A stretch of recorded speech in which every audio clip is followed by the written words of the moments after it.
Okay, it's a little after 2 o'clock.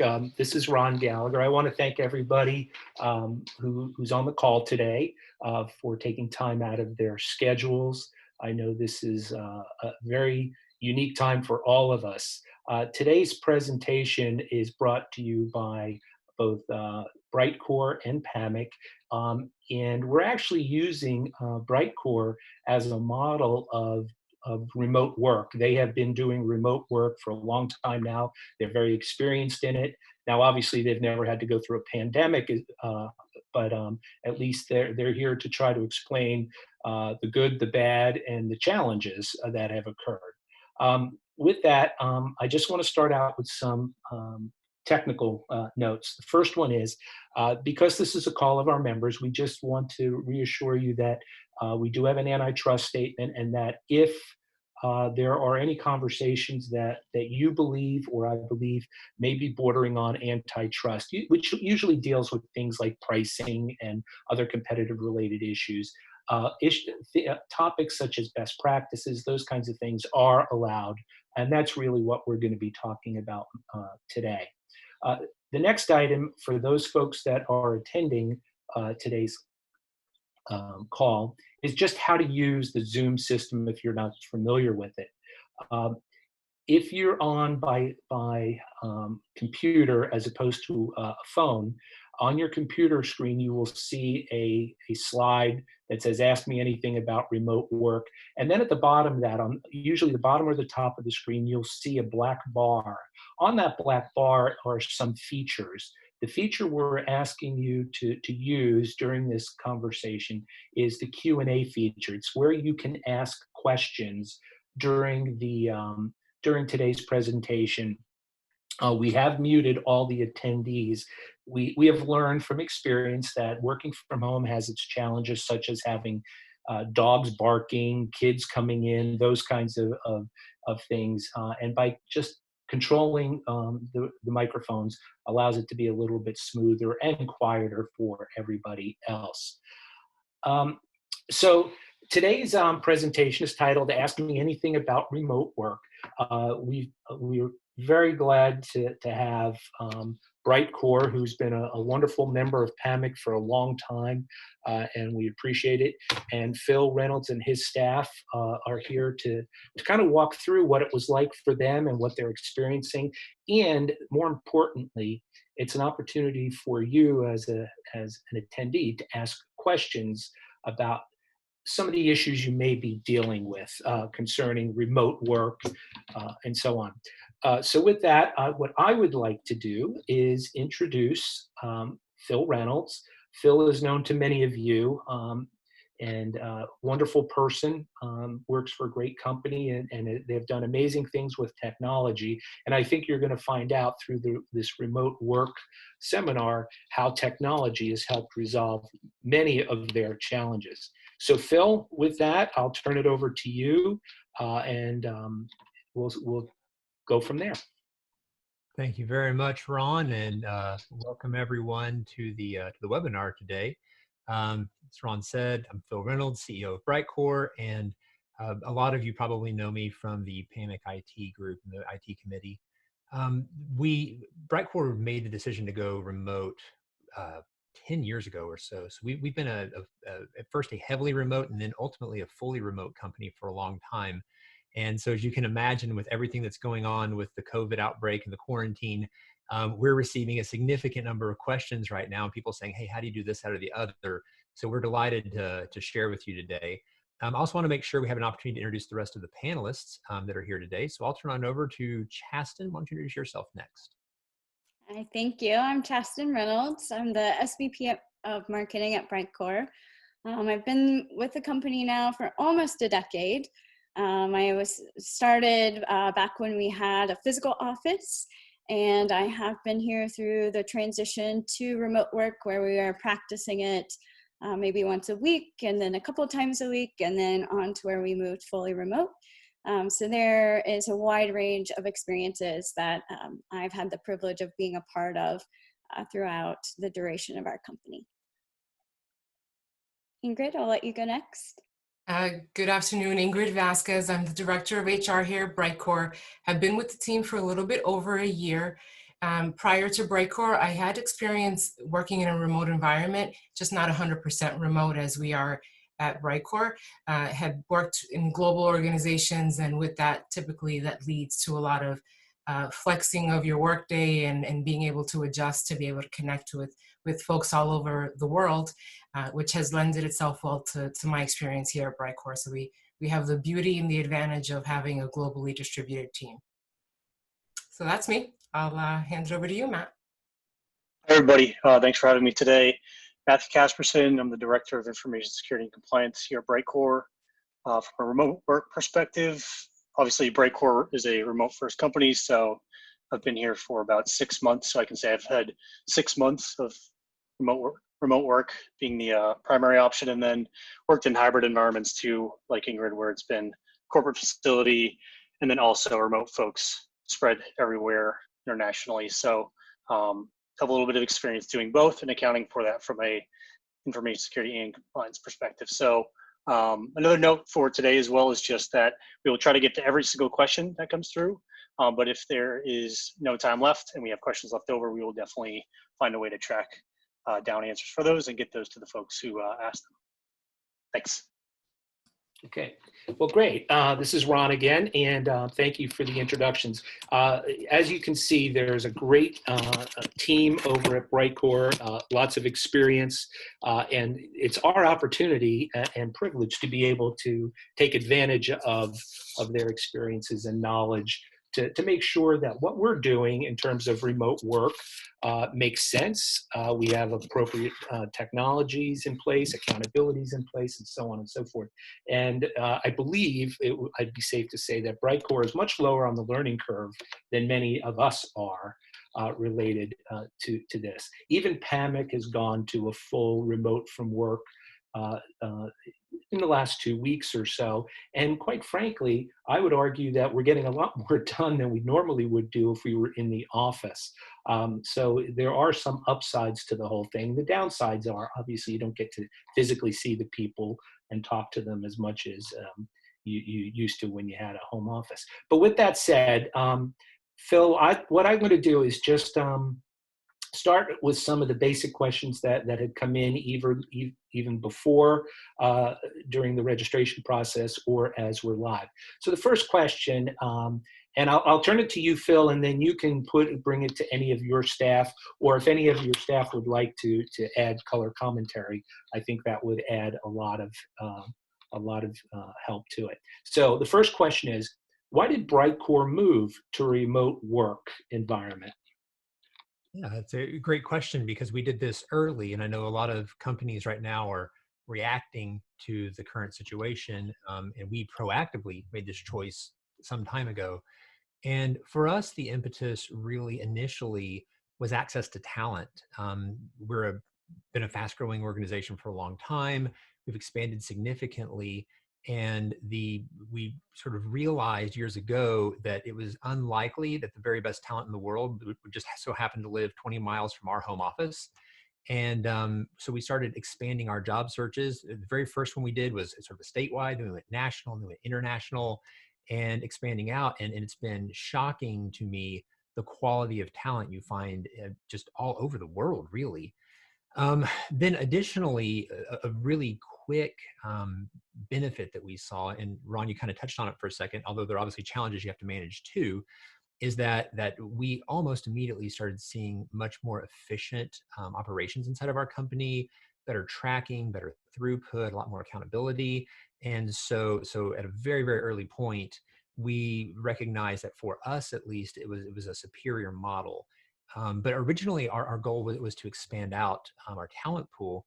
I think that right now, a significant factor for all of the companies on the call today is that now that remote work has happened for everyone, be it voluntary or involuntary, there's going to be a shifting of the baseline norm from now on, and sort of the expectations from the workforce and things moving forward. So I think everyone is trying to grapple with this right now, because I think most people recognize now that this has happened we're probably going to need to contend with this topic and issue in one manner or the other moving forward.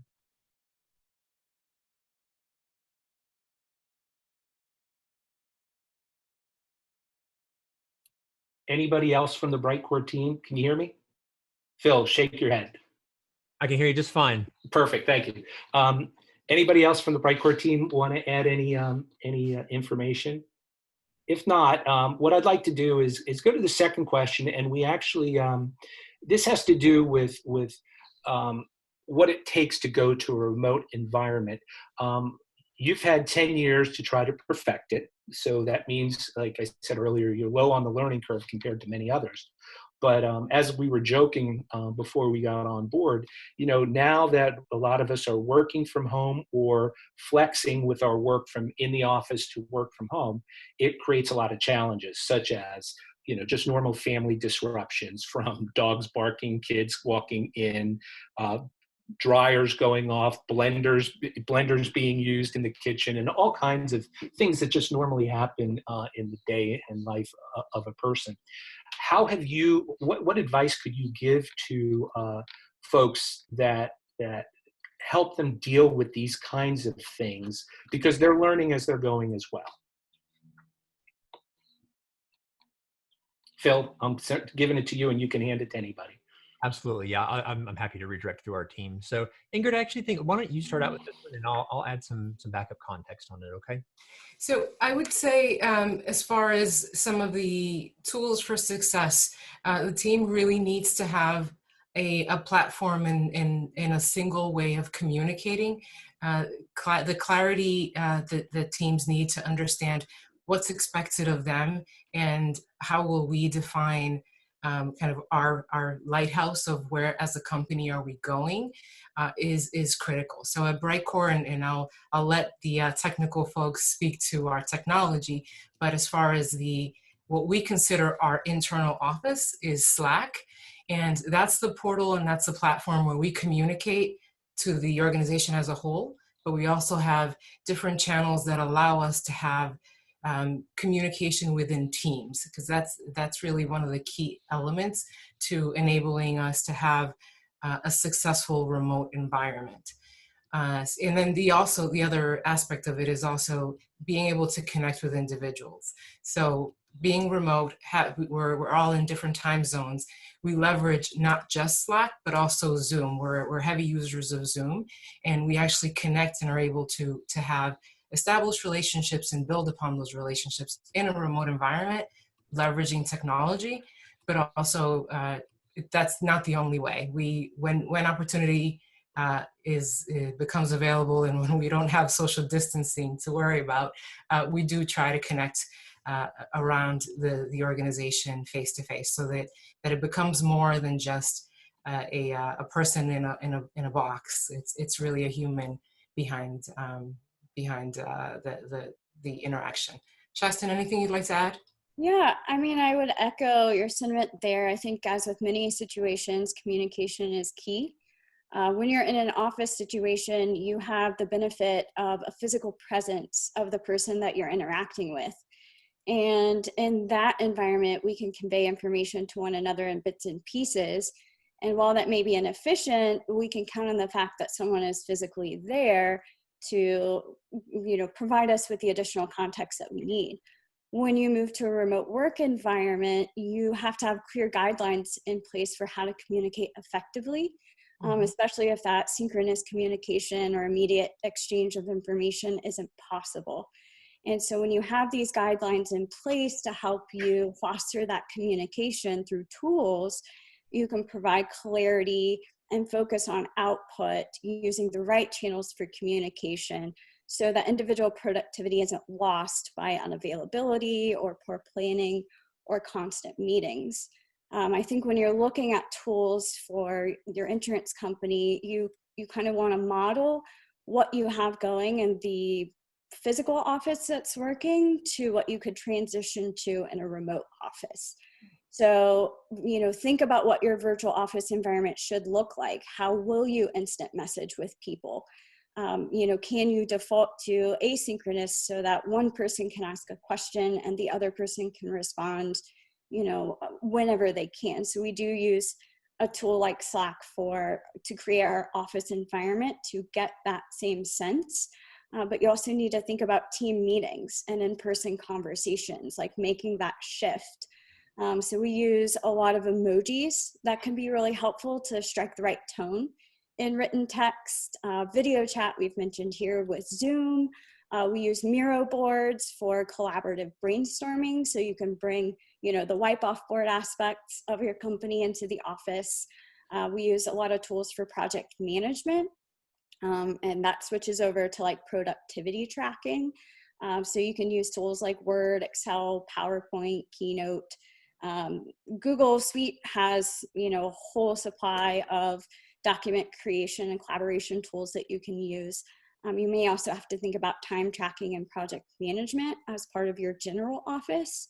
When you think of web-based solutions as a insurance provider, you might want to consider which business functions you can move to web-based in terms of core operations, so policy admin, billing, claims, different portals, financial management, your general ledgers, your payment processing, document management, printing, mailing. There's a whole bunch of service providers that can help you move to web-based tooling for your own insurance operations as well. So Justin, this is Ron. Since you mentioned some of the technologies, what exactly is Slack and what are the features that it has? I would think of Slack as instant messaging on steroids. It's basically a way to create or symbolize this virtual office space where you can designate channels. It's organized in a system of channels for work-related topics, non-work-related topics. So we have, channels by department, and we have our own naming convention that allows us to navigate those channels. But we also have channels for hobbies. So we can let our employees interact with one another and experience, that balance between work and life in a virtual setting. So it's just a way for us to collaborate more in real time than what email or text messaging would allow you to do, because everyone's in one place and we've committed to making that our core place for collaboration. Now, one of the situations facing many of our members, as opposed to BriteCore, which has had 10 years of experience to figure this out, is okay. They had to lock the doors one day, and then the next day they had to start thinking about how to keep build the efficiencies in with remote working and not necessarily have all the tools. Is there a place or where people can find out about some of these types of tools and maybe test drive them or something like that to see if it's right for them? Yeah, do you want me to field that, or does anyone else have an answer? I can hop in here too, just from dealing with technology partners and all kinds of vendors before.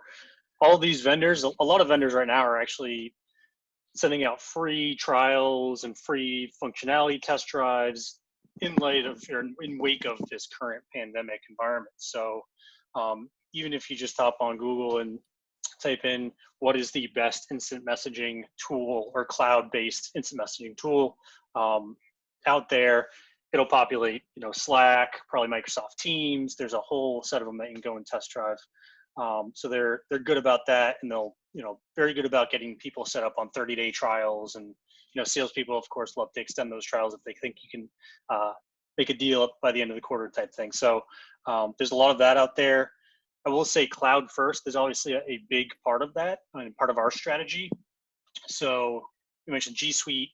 AWS is obviously the guts of what our product runs on, is big for us too. Zoom we already mentioned, but using these cloud first companies who also have a cloud first strategy is important to keep in mind too. So just like all of us who may be going and dealing with my third-party vendor, if they're going to shut down operations because they have a physical data center that they have to maintain and they can't, versus a different vendor who uses a third party who is AWS, these are kind of some risk strategies to keep in mind as you go and look at these things. I might add just a little to that. One strategy I've seen a lot of companies adopt is starting with a quick assessment so that they could identify and fill in gaps for any programs or toolings that aren't web-based now. You can kind of start to prioritize those by criticality, so you can set up your remote work environment for what's critical today. So out of necessity, everybody's moving, and there are some immediate tools that you have to put in place just to survive as you quickly transition. But then you can start to think about, okay, what do I need for next week? And what do I need for next month? And what do I need for this next year? And then how do I build processes in place that help me evaluate and measure these tools and migrate to something else at a later date? So it's a little bit more of an incremental approach. So if you start with that assessment, then it really helps you shape the plan for what kind of partnerships and service providers make the most sense for you. Yeah, and Pragmatic level, I for was a just call, there is, as a baseline, I would highly recommend that if you don't have Slack or something like Slack, Glip, or any of the multi-channel messaging platforms installed, and you're on remote right now, right now, when we get off this call, go sign up for a corporate Slack account, get all your staff on Slack, because it's indispensable to a remote work environment to have the conversations in threads with responses and conversation topics and those things. I mean, that's the lifeblood of what you're doing in a remote environment. So I can't recommend that highly enough. If you don't have it, do it right now. Next, if you don't have the video chat, if you don't all have the same video chat software, go get enterprise licenses to Zoom or something similar. There's BlueJeans, there's others. But get something like that, and everyone has it on their. Those two are absolutely critical. And then I would third tag on for in our organization.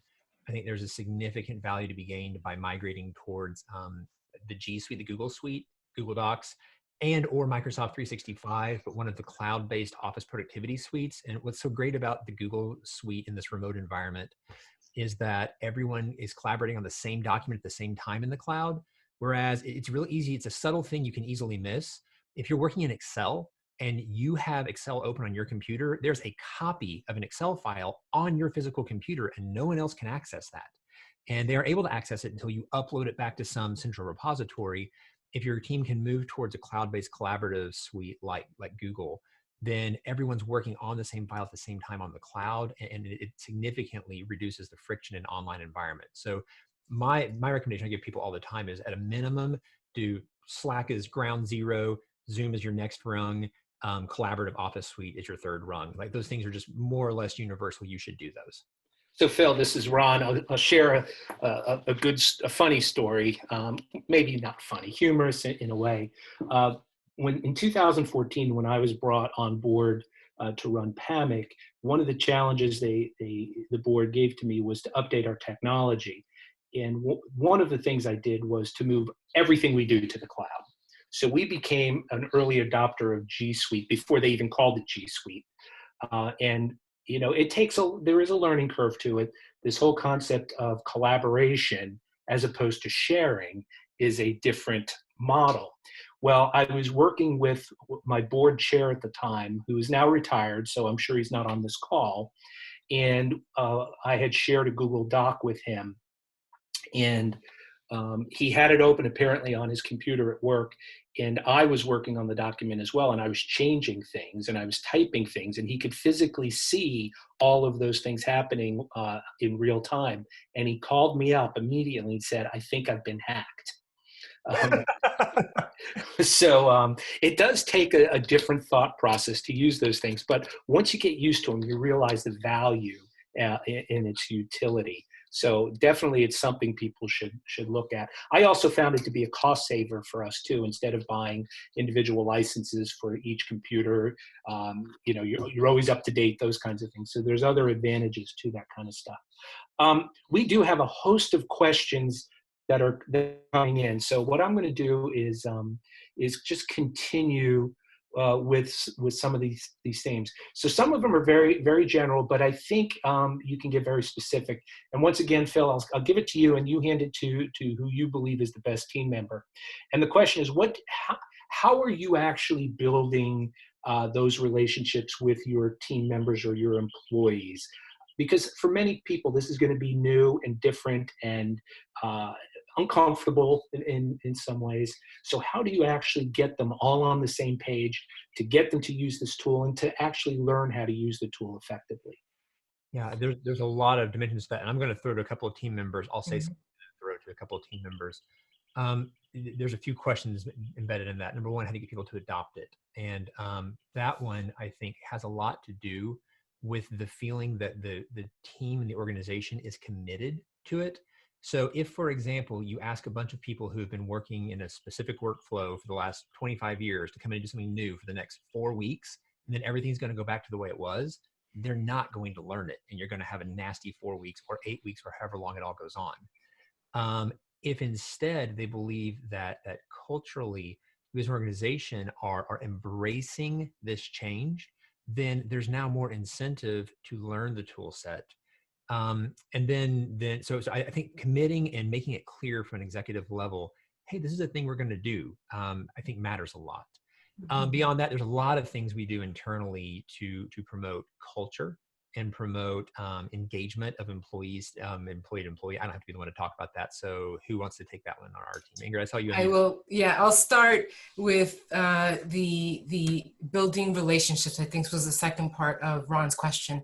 So I think we all have our different ways, but one of the, from a personal level, one of the practices that we follow is whenever a new hire joins our organization, they have on day one an interaction with someone in HR, and then immediately after we introduce them in one of our channels, and it's one of the beauties that everyone will get to see and welcome that individual. Managers are also asked to have regular one-on-ones with their team, so they're getting to know that individual, but also have the team meetings, so they get to interact and engage as a team. A quick tip that I can offer that I know one of our teams adopted, and I love it because it's one of the teams that I'm a part of, is at the beginning of every team meeting, we have an icebreaker, and everyone goes around and actually shares something about themselves. So you're getting to know more about that person than just what am I contributing, what am I focused on, what are my goals. The other aspect is don't just schedule meetings with work objectives. It's okay to just have coffee, or for those that engage in cocktail drinking, a cocktail over Zoom every once in a while. I know on a personal level, we're doing that a lot more these days because of social distancing, but from a work perspective, we can do that as well. I know that I have, she says coffee talk, and she spells coffee really interesting with one of the peers that I work with on a regular basis, but I also make it a point to do that with my team and even with just random people. So those are some of the practices that we follow. Chasten or Matt, anything you would want to add? Yeah, I would just say that as an organization, if you're trying to put this in place and build your company culture to foster those connections, I think first and foremost, for anyone to operate in their best capacity, they need to believe in your company, and they need to believe in the values that are associated with your company's culture. And I think your employees will feel connected when they understand how they fit into that equation. So some of the things that you can do as an organization, as you make this switch, you can look at your values and add clarity to those. Do they transition well to the kind of remote work environment you want to create?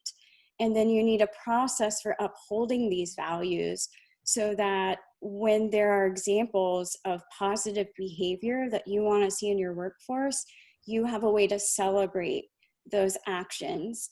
Hiring mindfully can be critical. Not every single person may be a good cultural fit for the environment you want to create.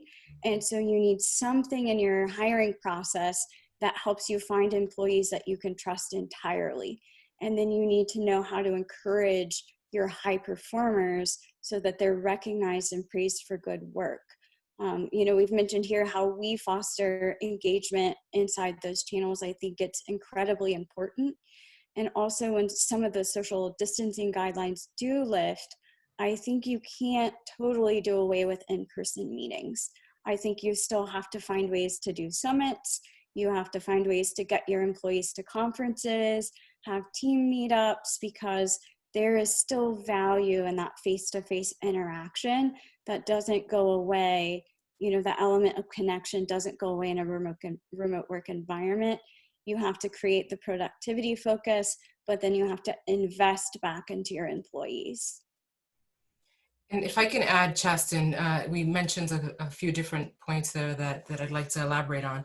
So one, the culture of trust and the culture of high performance. At BriteCore, we follow the methodology of set out by John Doerr in the Measure What Matters book, and making sure that as a team and as a company, we are focused, we're aligned, but there's also a sense of community and transparency is key. And in our organization, ensuring that as a group, we have objectives identified and outlined and key results that we hold each other to is key to making sure that we're driving to that high performance. So making sure that whether it's someone that's joining us and during their onboarding process, they understand that we are going to be focused on a high performing culture, but also focused on a community is key. So I think there was a question that came in around how do we onboard? In our case, we make sure that day one, we cover the table stakes and what is it that employees will need to know in order to be successful at BriteCore. And that's not just the tools, that's also about some of the unwritten rules that may not be documented. And we encourage team members to reach out to those new hires so they can understand some of the cultural norms that go on at BriteCore. So, Ingrid, Ingrid, I do have a question, and it follows up on the issue of connecting with folks. So we have a question that has come in. Any specific advice for those working remotely who live alone? All right, so which is different, work from home experience than those who have other family members or friends or roommates around. So you did talk a little bit earlier about some of the fun things you do to connect. And I'll share with you one of the fun things, at least my wife does with her friends. She's a school teacher. So on a Friday afternoon after the normal school day is they do a virtual happy hour, and they get all the people on the phone with their pictures and they talk about what's going on so that it's not really hard work. Yeah, there's some work topics discussed, but it's also some fun things as well. So what are some other ways to help people in that situation to connect? Sure. You know what? I'm going to take my HR hat on and I'll just speak to it as what I do because I also live alone. So for me, it's establishing. So first off, my workday, I establish a routine. So I know that I'm on the East Coast. I like to get started by 9. So I try to get up and have my coffee and my personal time before my workday and just have my mental recharge time before I get started. And I set some parameters of making sure that I know that I'm going to work probably from 9 to 12:30, 1 o'clock without much of a break. I do get up and walk around because you need to get the blood flowing. And then I pause halfway through the day, grab something to eat, sometimes go for a walk if it's possible. But then I engage with my friends. And that's when my social network comes into play at lunch or sometimes after work. These days and in the last few weeks I've committed to myself that I want to do that I want to make sure that those conversations aren't lost and my friends aren't just my friends outside of work. There's a lot of BriteCore friends. So now I've blended it well. So making sure that you stop to reflect for your mental health and well-being is important. Making sure you're nourishing yourself and eating healthy foods, and sometimes a little cheat here and there is not bad, but also putting parameters around your work and what you want to accomplish is key.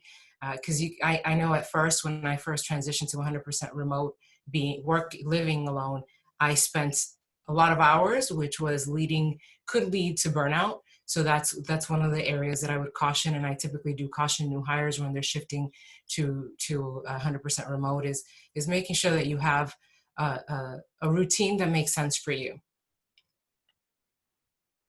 Anyone else anything else? I'll add a little thing to reinforce the message of why I think Slack is such a great tool. We have several Slack channels at BriteCore devoted to things like mental health while you work from home and you're working alone. So we do have a number of engineers and all that kind of have a tendency to be folks that sit in their basement anyway. And so And we have some channels, everyone literally called mental health. That's the name of the channel. And when people are like the other day I was in there and somebody posted a picture of an empty bucket of chicken and a gallon of ice cream. And it was like, I think I failed. And like 10 of us came in at once and said, get outside right now, go on a walk. But you know, it's that sort of engagement and where that platform can be helpful, where everyone can circle around someone who may be struggling for a second. And those are the things that build your culture and build the sense that we're, you know, more than just an organization of, you know, working mechanical pieces. We're humans that care about each other. And we have a lot of examples that are around the company. Those things are, the criticality of them can't be overstated. This is such a great conversation. We're about halfway through the call, and we're also about halfway through our questions as well at this point. So hopefully we'll have time to answer them all. I want to just switch tracks a little because we have some techie questions that I think we should get to as well. One has to do with cybersecurity. How do you mitigate and manage your cybersecurity and information security in a remote environment? And remember that you're hosting a lot of information, very sensitive information on your BriteCore system, but it's really the information owned by those insurance companies that are your clients. And in many ways, this is a game changer where we're going remotely. We're using our own Wi-Fi, we're using our own computers at home, maybe. So it adds a whole different level to cybersecurity. Yeah, I can take this one, obviously. So we're at a really interesting time where the threat, which previously was very heavy on the corporate side, so phishing campaigns, trying to, steal somebody's laptop, that type of thing, it is still focused on the corporate side, with the exception of a lot of activity out there around phishing campaigns that are targeting specifically things like Zoom. Here, click your link to sign up for Zoom, download your VPN client, all these technologies, these behaviors that these malicious individuals have targeted and said, I'm going to go after these organizations using this intelligence for these reasons, because it's going to get me in the door, and then I'm going to get onto an engineer's laptop and try to go that route, because that's been proven to be the entryway. So long story short, our program focuses pretty heavily on being adaptable. So I forget what the numbers were, but Barracuda Networks, I think, said there was a 600% observed increase in phishing attempts. So we do training within the organization. We have instant response workflows that focus primarily on that. And we use a suite of technologies. So we have a centralized monitoring tool that will send in logs from our central identity platform, from our product side as well, but definitely from the corporate side. We have antivirus, endpoint detection and response software that we use. And we use a very critical technology called mobile device management. So depending on your IT landscape, this could be a critical tool for anybody on this webinar or any attendee here, where if you have to deploy out critical software, or God forbid somebody steals somebody's laptop and you need to wipe the thing and shut it down as part of your instant response tactics, this is a critical piece of software that enables you to do that. So there's Jamf, which is a Mac specific one. There's AirWatch, which is a Mac and Windows one, and then Windows also has their own specific technology here. So to kind of summarize, we use threat intelligence sources to identify what is the threat on a minute-to-minute basis, because that's how quickly it's changing, that we've seen over the past month to 2 months. Today it's phishing. Tomorrow it could be vishing, or people targeting our product, which we'll monitor via our monitoring software. But it's really getting plugged into the public sphere of intelligence to say, what is the trend today, and then what can I anticipate that trend to be tomorrow, and having a process to respond to that, whether that's we need to roll out a new policy. So if anybody hasn't seen Zoom bombing, go look it up. That's the thing that's been happening that we had a process around and responded to. Or we're seeing a bunch of phishing and we need to go educate people and make an announcement internally. So there's no one answer because the threat is always changing. So Matthew, this is Ron again. So following up on that, within the BriteCore system, would it be accurate to say that you provide all the devices, whether they're cell phones, laptops, whatever your employees need to effectively work within your environment? Does BriteCore provide those? We do provide, we control them. This is probably the better way to look at it. So we source them through third parties. So we'll go and work with a technology partner. So we don't, create the laptops, but we are the provider of the software and the controls around those devices. Well, and the reason why I ask that is that many of our mutuals are relatively small, have historically been working out of a facility, a building that they likely own for well over 100 years. And then, so they may not have laptops and more mobile devices. So what do you recommend, or what on how a company manager or president deal with that real life situation when you have to rely more on people's personal devices to effectuate the normal business operations? Yeah, and that's a amazing question. It's a hard one for every single organization. Really quick anecdote. I know of an engineering firm in, I think it was in the Pittsburgh, Pennsylvania area, actually, that had to completely shut down their operation because they were fully a desktop organization that had no capability to work remotely. So to answer your question directly, there are a couple of options. Amazon Web Services, or AWS shorthand, has a product called Workspaces, which is a completely cloud-based environment where you can run Windows 10, or I think it's Linux or Windows 10. I don't believe they support Mac, but that would be a potential option. Obviously, there's a learning curve there.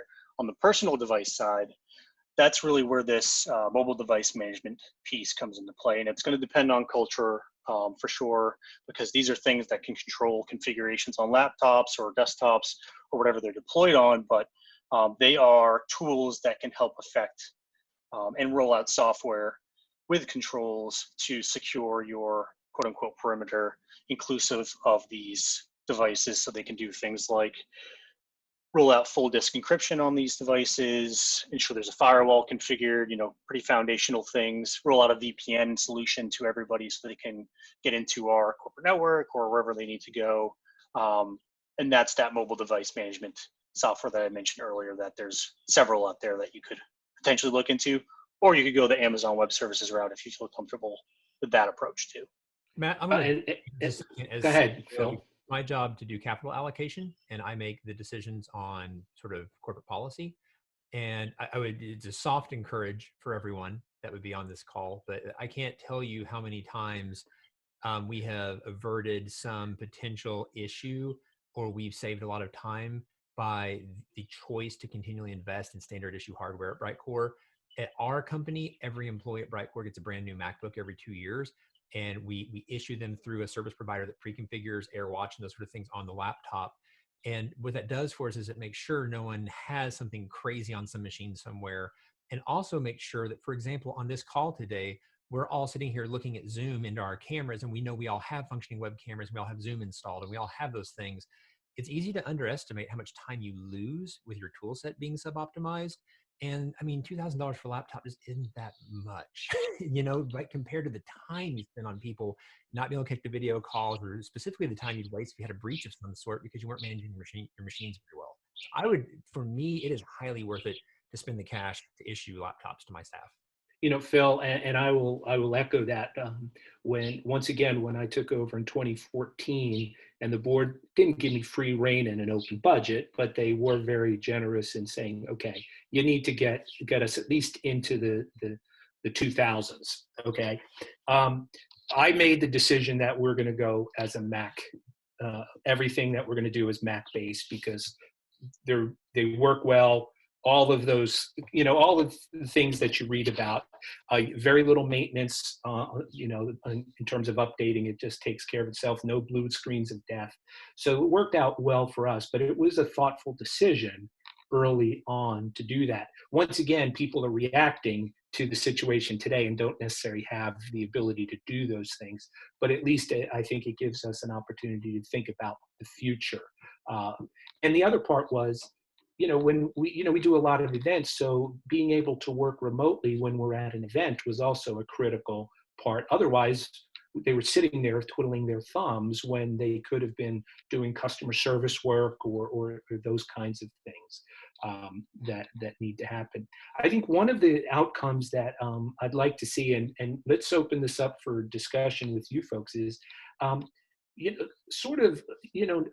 we're not going to promote any particular type of technology solution or hardware. We just said what was good for us. But is there a way, maybe on your website, that you can give some information on, on the things we've been talking about, like G Suite or Outlook 360, the document management, systems management kind of stuff versus Slack and a productivity tool, just so that there's sort of a one-stop shop where our members can look for these kinds of things? Absolutely, Chasten. Yeah, we are actually actively kicking out this information on a regular basis. We have information that we've been putting up on our blog and making that accessible to everyone who reaches out to us. We would be happy to field any specific questions or send in a follow-up after this webinar all of the things that we've created so far in terms of laying a foundation for really fast movement towards remote work, a list of web-based systems that are specific to insurance versus a list of web-based systems that are general for just everyday office functions. We'd be happy to provide that to you in a PDF format or something similar, as well as field any questions that you have. If there's something we can do to help set you up for success in this environment, we've been doing this for a very long time and would be more than happy to help you get started off on the right foot. So thank you so much. I appreciate you taking on that heavy lift, and because we hadn't talked about that before, but since the boss said you'll do it, now it'll happen. So at the end of the day, your job is to support your end users, the insurance companies, and their job is to support their policy holders and claimants that may come in that are not policy holders. So the technologies have to address a lot more than just simply your cadre of employees that you have a little bit more control over, but you also have to be able to remotely talk with and discuss with and share information with people that may be less technologically sophisticated, have no technology at all. And so what are your thoughts? And Chasten, I'm sorry, I'm not sure if it's your question or, you know what, I'll turn it over to Phil and let him try to figure out who's the best person is to answer it. Yeah, I'd be happy to give a brief answer. Start, and I'll follow up with it on. I have a few things to add, but go ahead. Yeah, I've actually been participating in a lot of conversations with remote work, not even just in the insurance industry, but outside of this. One of the connections I have is to the Springfield Public School System. I have a dear friend who works there who suddenly in a day was responsible for teaching every single teacher in the whole Springfield Public School District how to move to remote work. And so they are juggling teachers who have never worked in this environment, parents who have never worked in this environment, students who have never worked in this environment. And one of the things that has been a consistent theme throughout all of the information that they're sending out is that it's really critical to set clear expectations and to extend patience and grace. And so I've seen a lot of asks that were very direct that said, we're gonna, move you outside of your comfort zone, and we expect you to learn these technologies within this time frame. And we will provide you with these resources to help get on your feet. Fortunately, almost all of these web-based applications that we're referring you to have a significant amount of online user training in the form of videos or documentations There are several podcasts out there on remote work in terms of, finding a style that works best for you. As an organization, you might want to set the stage for the tools that your company adopts globally, but then you might need to set individuals up for success to make sure they're comfortable in their work environment. Do they have the laptop they need? Do they have the headset they need? Have you talked through schedules? Do you have core business hours? Do you have flexible business hours? Have you set expectations for etiquette? And does everybody know what that looks like for your office? Because if there's one thing that I've learned in a remote work environment is that no one person's assumption is the same as the other person's on all of these things. And so the more that you can communicate that directly and effectively, the more you're setting up your team for success. Yeah, I was going to launch into a few of the, so I agree with all of that, and I'll tag on to some of that as it goes to relating directly to like agents, policyholders, claimants. Most of your systems hopefully have some web-facing components, web-based components. I know in BriteCore, we do things like online chat. We have an integrated mobile app. There are things like that that will allow consumers to reach out to you.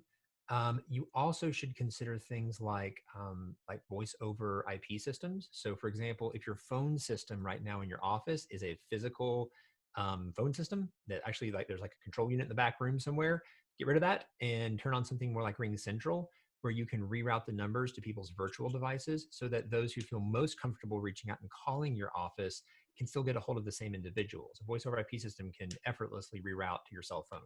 Hey, Phil, before you move on to your next item, I'll share kind of my experience with that, because we did the same thing. We went with dial pad. So very similar type of voice over IP system. The neat thing is that when you're sitting in your office and your cell phone is connected, your laptop is connected, and I do happen to have an iMac in my office, all three of those devices ring at the same time, and you're like scrambling to figure out which one I'm supposed to answer. But obviously you answer any one of them, takes care of it. So it does change the dynamics a little, but it also frees you up so much more than in the past. And it's a great tool to keep in touch with, for me, members, the legislature, and with our members, their customers, their agents, and so on. So I interrupted there, but I thought a little color commentary was important. Yeah, agreed. And I'd tag into the last thing there that Chasten said, which is as you go to remote, especially if you have like frontline call center type personnel that are now working from home, scripts are important, right? You want to set a tone. You're not listening over the wall to make sure people are responding professionally. So things like sampling recordings of the calls, or making sure that everyone's reading from a script. Having sort of like mystery shopper type people who call in just to make sure that the service level you're providing is the service level that you expect.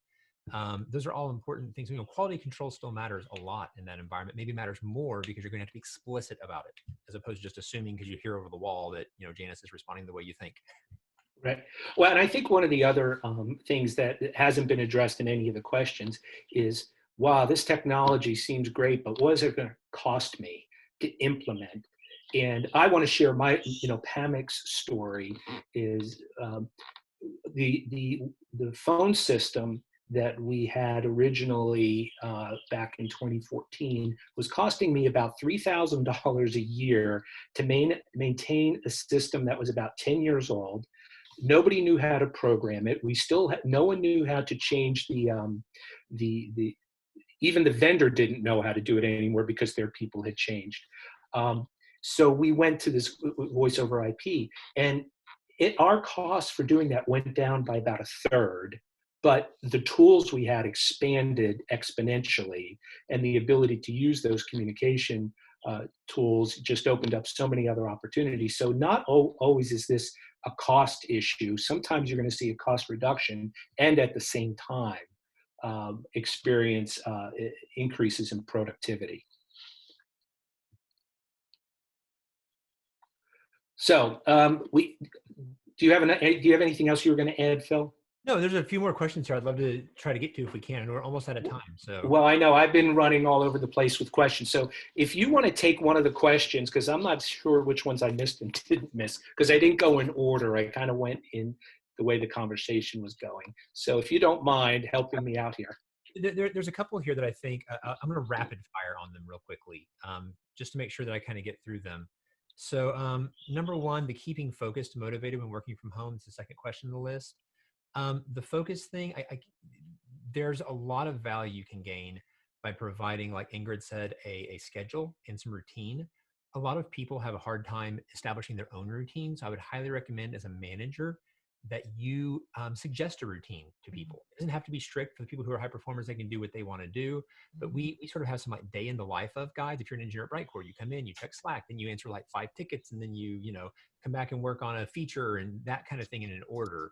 So I think that's a really, really good way. Think about submitting examples of how your schedule could lay out for a day to your staff. Not that they're prescriptive, but they're suggestions. It's a model to follow.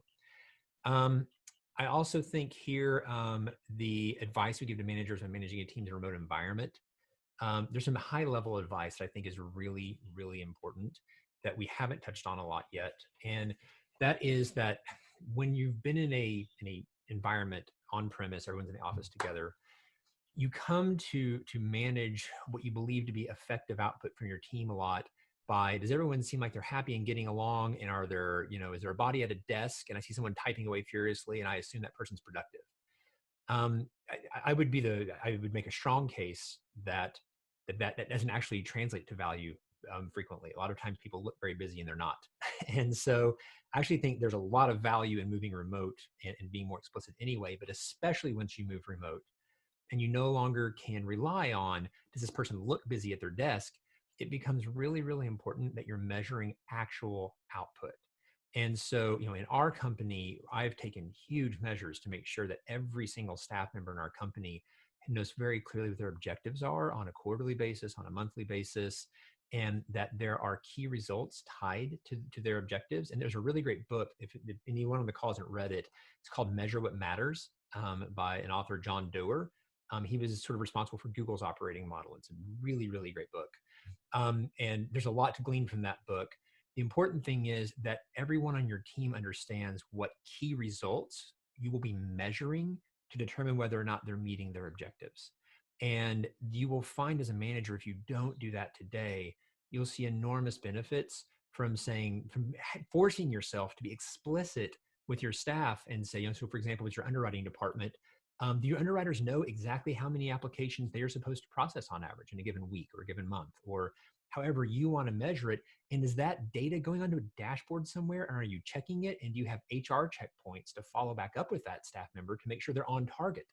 And so moving remote has this tremendous opportunity baked into it, but it's also really a requirement. So going back to what do I recommend to managers, that you become very explicit about, here's what I expect out of you, and here's what I'm going to measure to inspect whether I'm getting what I expect. And I think that's a really, really critical point there.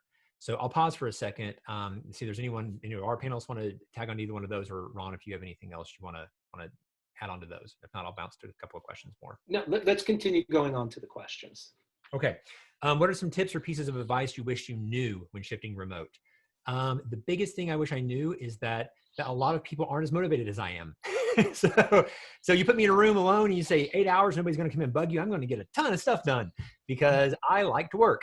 A lot of people need a lot of motivation. And so the number one thing that I over-indexed on poorly was I assumed everyone else had the motivation I had and they didn't. And so that kind of tags back into the idea of really measuring. You need to make sure that you're checking in on your staff, both from an output perspective, but also from that HR interpersonal perspective. Are they flourishing? Are they withering? Mm-hmm. And it took us a while to figure out how important it really was to keep tabs on everyone's health, their performance and their mental health. And then I would just have one more here before we're at the hour. Have you seen remote work supporting your business outcomes or ability to support your customer goals? Absolutely. So because we track everything at BriteCore, I'm actually able to measure our output before and after the remote work decisions. And our output went up by, depending on what you want to measure, between 30 and 50% going remote. And that's simply a function of less wasting of time in meetings that aren't really getting anywhere, more explicit expectations, better measuring, tracking the output.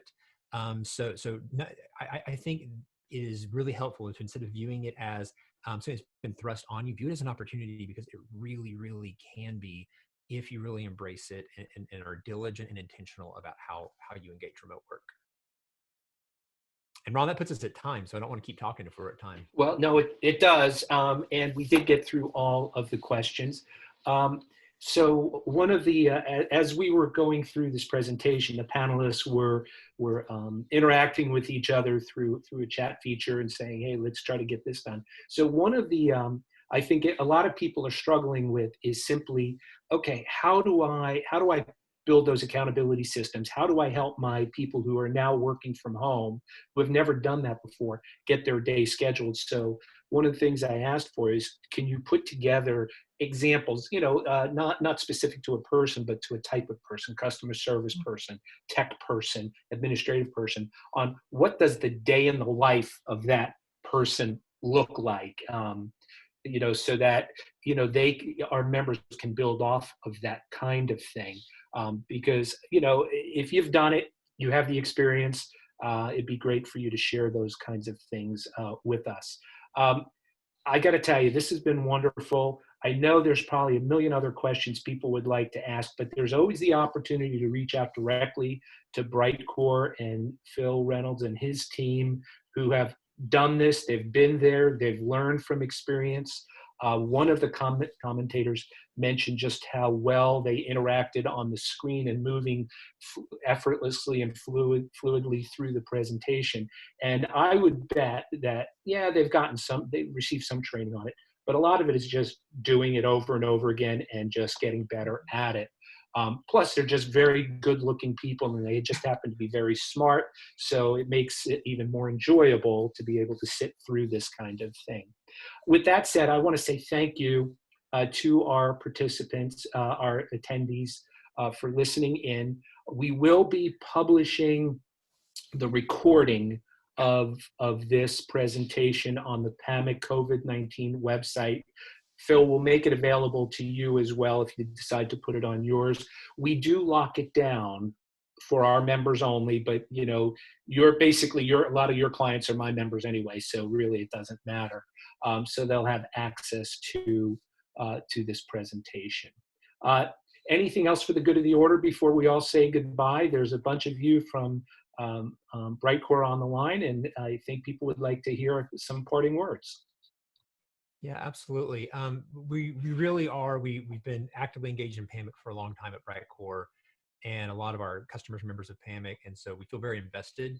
So anyone who's on the call today, any membership of PAMIC, if you have questions or you're struggling with some particular topic and you just want to know what we've done as a data point, a point of reference, by all means, really feel free to reach out to us. My email address is phil@britecore.com. It's pretty straightforward. You can send me a message anytime. I'd be happy to either answer it myself or route it on through. Thank you all so much for your time. Thank you to our panelists, Ingrid, Chasten, and Matt. And thank you very much to PAMIC for hosting the event. I really appreciate the time. Okay, and the last thing for the PAMIC members is on Monday at 3 o'clock, we have our live call-in with the Pennsylvania Insurance Department. You can find out how to register for that by visiting the PAMIC, I hate to say it like this, the PAMIC COVID-19 page, but it's the one page that keeps getting built out with more and more information, and you can see all the upcoming webinars that are planned. With that, I ask everybody to practice, good, safe hygiene habits, practice good social distancing, have a wonderful holiday weekend, and be safe out there. Thank you very much. Thank you. Thank you. Thanks all.